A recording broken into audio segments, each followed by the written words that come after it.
எங்களுக்கு அளவுக்கு அதிகமாக நேசிக்க எங்கள் பரம தகப்பனே, எங்கள் ராஜாதி ராஜாவே, கத்தாதே கத்தாவே, தேவாய தேவனே, தர்மையான வெள்ளிகளே, உடைய சிலுவை குறித்து தியானிக்கிற இந்த வெள்ளியிலே நீர் பேசுவதை நாங்கள் கேட்க முடியாது. எங்களுடைய செவிகளை தந்தருங்க சுவாமி. உங்களுடைய சத்தியத்தை அறிந்து கொள்ள முடியாது. எங்களுடைய மன கண்களை நீங்கள் தந்ததுங்க சுவாமி. அடியினை மறைத்து நீங்கள் வெளிப்படுங்க சுவாமி. கத்தாவை சொல்லும் அடியா கேட்கிறோம். எல்லாவற்றையும் இயேசு கிறிஸ்து மனத்தால் நினைப்புங்க பிதாவே.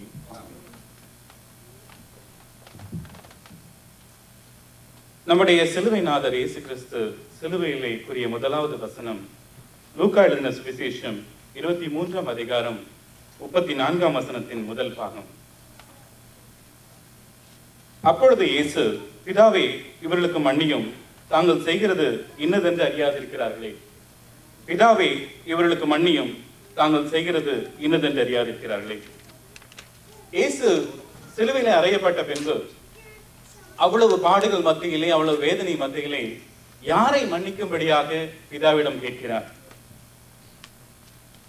இத்தனை நிந்தனைக்கு பின்பு அவரை நிந்தித்த, அவரை வாரினால் அடித்த, அவரை தலையிலே முள் மூடி சூட்டிய, அவருடைய முகத்திலே துப்பின அந்த ரோம போர்ச்சவர்கள் அவர் சிலுவையிலே தொங்கும் போது கீழே அவருடைய அங்கியை அங்கே சீட்டு போட்டு பங்கிட்டுக் கொள்கிறார்கள். அவர்களை மன்னிக்கும்படியாக இரண்டு பக்கமும் கள்ளர்கள் அங்கே அறையப்பட்டிருக்கிறார்கள். அவர்களை மன்னிக்கும்படியாக தம்மை இகழ்ந்த அந்த மத தலைவர்களை மன்னிக்கும்படியாக, இன்னும் அங்கே இருந்த ஜனக்கூட்டத்தை, அவர்கள் கேலி செய்த அந்த ஜனக்கூட்டத்தை மன்னிக்கும்படியாக பிதாவிடம் இந்த மன்றாட்டு ஜெபத்தை கேட்கிறார்.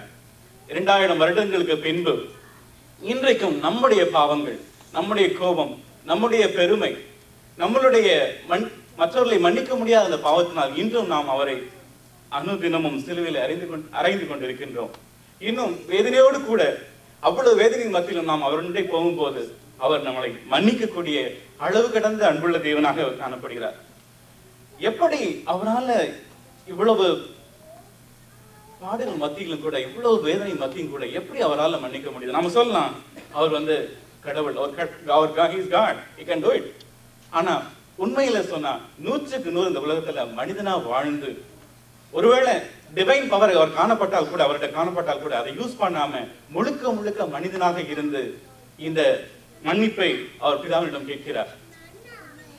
எப்படி அவரால் இது பண்ண முடியுதுன்னு சொல்லி நம்ம இன்னும் ஆழமா பார்த்தோம்னு சொன்னா, முக்கியமான ஒரு கருத்து, முக்கியமான ஒரு சத்தியம் நாம் இதில் அறிந்து கொள்ள வேண்டியது என்றால், அவர் தன்னை சுயத்திற்கு மறிக்க ஒப்புக் கொடுப்பதை நம்ம பார்க்க முடியும். தன்னை சுயத்திற்கு மறிப்பதற்கு ஒப்புக் கொடுப்பதன் மூலமாக அந்த அளவு கடந்த பிதாவுடைய அன்பை தன்னிலே பெற்றுக்கொண்டு இந்த மன்னிப்புக்கூடிய அந்த சுபாவத்தை பெற்றுக் கொள்கிறார்.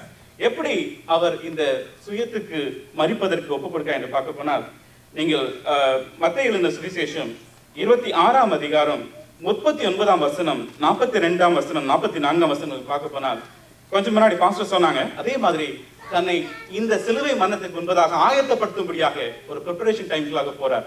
கெத்செமனே தோட்டத்துல அவர் அங்க ஜெபிக்க போறாரு. 3 வேளை அவர் ஜெபம் பண்றாரு. அவருடைய வேண்டுதல்லாம், எப்படியாவது இந்த பாடு என்னை விட்டு நீங்குமா, எப்படியாவது இந்த துன்பம் என்னை விட்டு நீங்குமா, பிதாவை நோக்கி கதறாரு.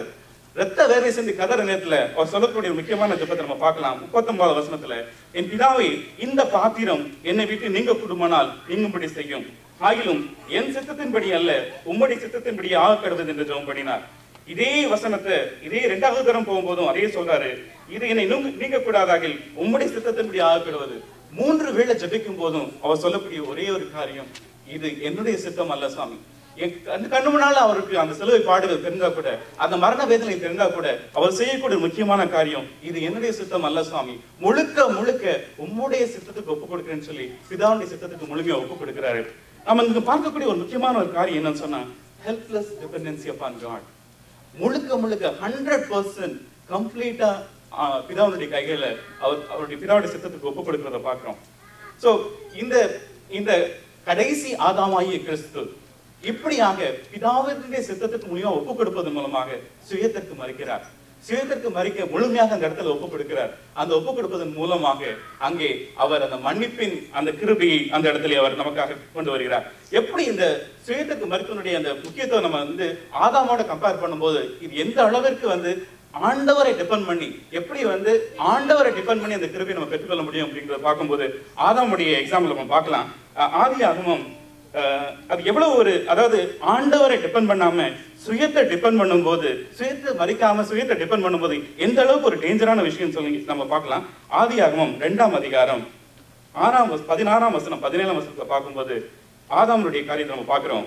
அங்கே ஆதாமுக்கும் ஏவாளுக்கும் ஆண்டவர் கொடுக்கிற ஒரு கட்டளை என்னன்னு சொன்னா, ஆதியாகமம் 2ஆம் அதிகாரம் 16ஆம் வசனம் 17ஆம் வசனம், தேவனாகிய கர்த்தர் மனுஷனை நோக்கி, நீ தோட்டத்தில் சகல விருட்சத்தின் கனியை புசிக்கலாம், ஆனாலும் நன்மை அறியத்தக்க விருட்சத்தின் கனியை புசிக்க வேண்டாம், அதை நீ புசிக்கும் நாளிலே சாகவே சாவாய் என்று கட்டளையிட்டார். ஏன் தேவன் ஆதாம் ஏவாளையும் ஒரு நன்மை தீமை அறியக்கூடிய ஒரு கனியை புசிக்க கூடாதுன்னு ரெஸ்ட்ரிக்ஷன் கொடுக்கணும்? அதுல என்ன இருக்கு?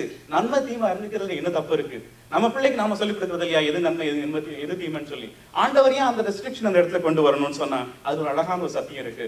அந்த சத்தியம் என்னன்னு சொன்னா, ஒருவேளை அந்த ஆதாம் ஏவாளும் அந்த கனியை புசிச்சாங்கன்னா அவங்களுக்குள்ள சொந்தமா அவங்களுடைய சுயத்தினால சொந்த அறிவினால அவங்க எது நன்மை எது தீமை என்று அறியக்கூடிய அந்த தன்மையை அவர் பெற்றுக்கொள்வார்கள். அதாவது அதுவரைக்கும் ஆண்டவரோடு வாழக்கூடிய ஒரு அருமையான வாழ்க்கை, தேவனோடு உறவாடக்கூடிய ஒரு அருமையான ஃபெலோஷிப் இருந்தது. சாயங்கால வேளையில அவரோடு உறவாடக்கூடிய அருமையான ஒரு ஃபெலோஷிப் ஆதாம் இருந்தது. அந்த இடத்துல அந்த கனியை புசிப்பதன் மூலமாக நீ எனக்கு வேண்டாம், ஏன் நான் டிசைட் பண்ணிக்கிறேன் எது நன்மை எது தீமை, ஒரு செல்ஃப் டிபெண்டன்ட் லைஃப் அங்க ஐடம் சூஸ் பண்றத பார்க்கலாம். பிந்தன ஆதாமாகிய கிறிஸ்து, அதாவது கடைசி ஆதாமாகிய கிறிஸ்து என்ன சூஸ் பண்றாரு? இது என்னுடைய சித்தம் அல்ல சுவாமி, உங்களுடைய சித்தம் சூஸ் பண்றாரு. ஆனா இங்க உள்ள இந்த ஆதாம் தன்னை டிபெண்ட் பண்ணக்கூடிய செல்ஃப் டிபெண்ட் லைஃபை சூஸ் பண்றது மூலமா என்ன தேடி கொண்டான்னு பாத்தீங்கன்னா ஸ்பிரிச்சுவல் டெத் சூஸ் பண்றான். ஸ்பிரிச்சுவல் டெத் சூஸ் பண்றதுனால he lost his eternal life. இந்த இழந்த இந்த வாழ்க்கை இந்த நித்திய ஜீவனை மீட்கும்படியாக கடைசி ஆதாமாகிய கிறிஸ்து தன்னை முழுமையாக ஆண்டவருடைய சித்தத்துக்கு ஒப்புக் கொடுக்கிறார், முழுமையாக சுயத்துக்கு மறிக்க ஒப்புக் கொடுக்கிறார். அப்படி ஒப்புக் கொடுக்கும் போது மற்ற அவர் என்ன தன்மைகளை தேவன் நமக்கு கொடுக்க வருகிறார் அந்த முழு தன்மைகள் நம்முடைய அன்பு, அவருடைய அன்பு நம்மளை பரிபூர்ணப்படும் போது நம்முடைய வாழ்க்கை மாறுது, மற்றவங்களை நம்ம மன்னிக்க ஆரம்பிக்கிறோம். சோ இது இன்னொரு அழகா சொல்லணும்னு சொன்னா, பவுல் அவருடைய அனுபவத்தை கலாத்தியர் 2ஆம் அதிகாரம் 20ஆம் வசனத்துல இந்த சுயத்தை வரிப்பது குறித்து தெளிவா சொல்றாரு. அந்த வசனம் சொல்லுது, கிறிஸ்துவுடனே கூட சிலுவையில் அறையப்பட்டேன், அதாவது சுயத்திற்கு மறிக்க ஒப்பு கொடுத்தேன், கிறிஸ்துவுடனே கூட சிலுவையில் அறையப்பட்டேன், ஆயினும் பிழைத்திருக்கிறேன், இனி நான் அல்ல கிறிஸ்துவே எனக்கு பிழைத்திருக்கிறார். ஒரு அழகான சத்தியம் இதுல என்னன்னு சொன்னா, நான் என்கிற என்னுடைய பழைய மனுஷனாகிய என்னுடைய ஈகோ, என்னுடைய பிரைட், என்னுடைய கோபம், என்னுடைய பிடிவாதம் எல்லாத்தையும் நான் சுயத்திற்கு மறிக்க ஒப்பு கொடுக்கிறேன். இனிமே பழைய மனுஷனாகிய நான் இல்ல, பழைய மனுஷனை கலைந்து போட்டேன், ஏன்னா சிலுவையில் அரைஞ்சிட்டேன். இனிமேல் என்ன கிறிஸ்து எனக்குள்ளே பிழைத்திருக்கிறார். கிறிஸ்து எனக்குள்ள எப்படி பிழைத்திருக்க முடியும்? புதிய மனுஷனாக என்னை மாற்றக்கூடிய பரிசுத்த ஆவியானவர் எனக்குள்ள பிழைத்திருக்கிறார். பரிசுத்த ஆவியானவர் எனக்குள்ள பிழைத்து இருக்கும் போது நிச்சயமாக என்னால யார் என்ன சொன்னாலும் சரி, யார் என்ன செஞ்சாலும் சரி, என் மனசை ஹட்டானாலும் சரி, என்னுடைய ஈகோ ஹட்டானாலும் சரி, இந்த ஃபீலிங்ஸ் ஹட்டானாலும் சரி, என்னால மன்னிக்கக்கூடிய அந்த பொறுமையை அவர் கொடுக்கிறாரு, அந்த நிதானத்தை கொடுக்கிறாரு, அந்த அன்பை கொடுக்கிறாரு. எல்லாவற்றின் மேலாக அவரை போல வாழக்கூடிய மற்றவர்கள் மன்னிக்கக்கூடிய ஒரு வாழ்க்கையை நமக்கு கொடுக்கிறாரு. அந்த பரிசுத்த ஆவியானுடைய உதவியினால நம்ம கிறிஸ்துவுக்குள்ள பிழைத்திருக்கும் போது நம்மளால இந்த ஒரு எபிலிட்டியை அவர் நமக்கு கொடுக்கிறாரு. கிறிஸ்துவுக்கு பிரியமானவர்களே, ஒரு முக்கியமான ஒரு காரியம் என்ன சொன்னா, 24/7 கிறிஸ்துவனே கூட வாழ நம்ம அழைக்கப்பட்டிருக்கிறோம்.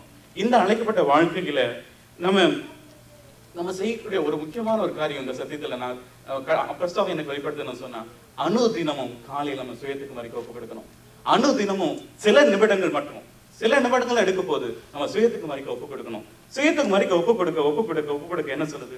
ஆண்டவர் நம்முடைய வாழ்க்கையை மாற்ற ஆரம்பிக்கிறார். ஏன்னா கிறிஸ்து எனக்கு பிழைக்க ஆரம்பிக்கிறார், பஸ்தாவியான என்ன நினைவுல நிரம்ப ஆரம்பிக்கிறார், என்னுடைய வாழ்க்கை மாற ஆரம்பிக்குது.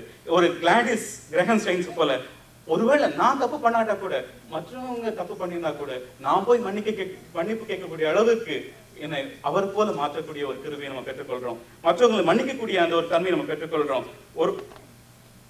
ஒவ்வொரு நாள் காலையில இது முக்கியமான ஒரு விஷயமா நம்ம எடுத்துக்கிட்டோம் சொன்னா, நிச்சயமா நம்முடைய வாழ்க்கையில எந்த ஒரு சிச்சுவேஷன்லயும் சரி, எப்படிப்பட்ட ஒரு இடத்துல இருந்தாலும் சரி, மற்றவர்கள் மன்னிக்கக்கூடிய அந்த கிருபை ஆண்டவர் நமக்கு கொடுக்கிறார். நம்மளுடைய ஒருவேளை வருஷ கணக்கில் அது அக்குமுலேட் ஆனாலும் சரி, அந்த பிட்டர்னஸ் எல்லாம் நம்ம போயிடும். நம்மளோட புதிய மனுஷன் நம்ம மாற்றிக்கொள்றார். அதுக்கு ஒரே ஒரு முக்கியமான காரியம், அனுதினமும் காலையில அவரை போல நம்மளும் சுயத்துக்கு மறிக்க ஒப்பு கொடுக்கணும். அப்படி ஒப்பு கொடுக்கும் போது அவரை போல வாழக்கூடிய, அவரை பிரதிபலிக்கக்கூடிய, அவருடைய அன்பை பிரதிபலிக்கக்கூடிய வாழ்க்கையை நமக்கு தந்து ஆண்டவர் தாமே நம்மை ஆசீர்வதிக்கிறார். ஆண்டவர் தாமே இந்த வசனங்கள் ஆசீர்வதிப்பாராக. அப்படிப்பட்ட ஒரு உன்னதமான வாழ்க்கையை நம்ம அனைவருக்கும் அவர் தாமே தந்தருள்வாராக. ஆமென்.